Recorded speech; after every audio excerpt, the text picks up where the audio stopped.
اپنے کانوں میں ایئر بڈس اور ایئر فون لگا کر کے گانے سننے والے میرے نوجوان ساتھیوں، بائک کے اوپر گانا سن کے جا رہے ہو، کار میں بیٹھ کر کے تم گانے سن رہے ہو، تقریر ہو رہی ہے کہیں سائٹ میں بیٹھ کر کے تم گانے سن رہے ہو، کبھی فیس بک کی ریلز پر تم گانے دیکھ رہے ہو، کبھی انسٹاگرام پر تم میوزک سن رہے ہو، کبھی تم واٹس ایپ اور فیس بک کے اوپر گانے سن رہے ہو۔ او میرے نوجوان ساتھیوں، یہ تم گانے کیوں سن رہے ہو؟ یہ تم میوزک کیوں سن رہے ہو؟ اگر تم یہ کہتے ہو یہ گانے سن کر کے ہمارے دلوں کو سکون ملتا ہے، تو میرے بھائی تم اپنے دل کے بارے میں یہ سمجھ جاؤ، تمہارا دل مردہ ہو چکا ہے۔ جس دل کو گانا سن کر کے سکون ملتا ہو، جس دل کو میوزک کے ذریعے سکون ملتا ہو، اس دل کی جنازے کی نماز پڑھ لو، وہ دل مر چکا ہے، وہ دل مردہ ہو چکا ہے۔ اس لیے کہ قرآن کیا کہتا ہے؟ الا بذکر اللہ تطمئن القلوب۔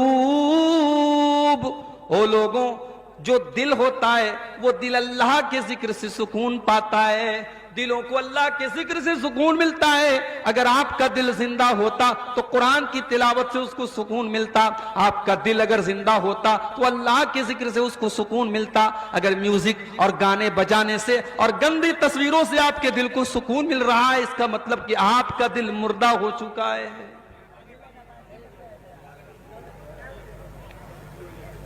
عبداللہ بن مسعود رضی اللہ تعالیٰ عنہ، اللہ کے پیارے نبی کہتے ہیں عبداللہ تم قرآن پڑھ کے سناؤ۔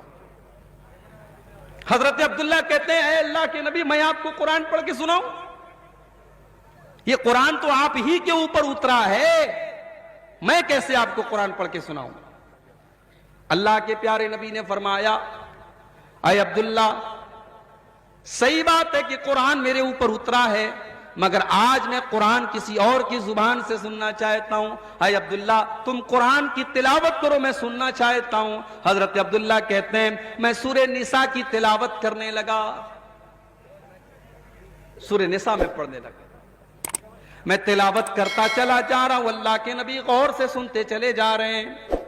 جب میں سورہ نساء کی تلاوت کرتے کرتے جب میں اس کی اس آیت کے اوپر پہنچا فَكَيْفَ إِذَا جِئْنَا مِنْ كُلِّ أُمَّةٍ بِشَهِيدٍ وَجِئْنَا بِكَ عَلَىٰ هَٰؤُلَاءِ شَهِيدًا۔ اے نبی آپ کا کیا حال ہوگا جب ہم ہر امت میں سے ایک گواہ کو لائیں گے، اور اے نبی کل قیامت کے دن ہم آپ کو آپ کی امت کے اوپر گواہ بنا کر کے لائیں گے۔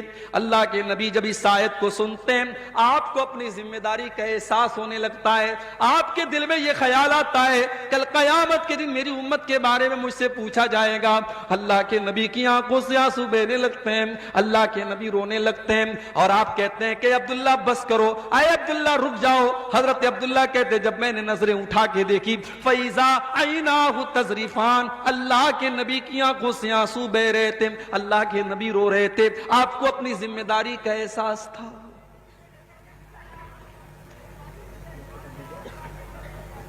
ہمارے نبی کو تو اپنی ذمہ داری کا احساس تھا، ہمیں اور آپ کو کب اپنی ذمہ داری کا احساس ہوگا میرے بھائی؟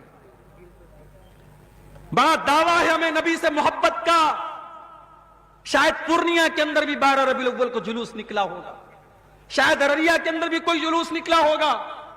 ایک سال میں 12 ربیع الاول کے موقع پر مالدہ میں تھا، بڑا پورا کلیا چک اور پورا مالدہ کی سڑکیں بھری ہوئی تھی رسول کے عاشقوں سے، رسول کے چاہنے والوں سے۔ بڑے دعوے ہیں صاحب ہمیں رسول سے محبت کے، کوئی گھروں کو سجا رہا ہے، کوئی گھروں میں جھنڈے لگا رہا ہے، کوئی بائک پہ جھنڈی لگا رہا ہے، کوئی ڈی جے بجا رہا ہے، کوئی نبی کی نعتیں بجا رہا ہے، کوئی ہرے رنگ کا کپڑا پہن کے نکلے ہوئے ہیں۔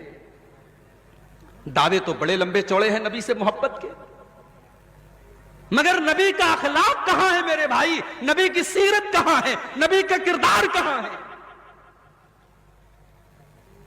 وہ نبی جس نے اپنے لیے کبھی کچھ نہیں بنایا، دنیا سے گئے کوئی پراپرٹی نہیں بنائی، کوئی اپنے بچوں کے لیے کوئی مال نہیں چھوڑا، کبھی عیش و آرام کی زندگی نہیں گزاری۔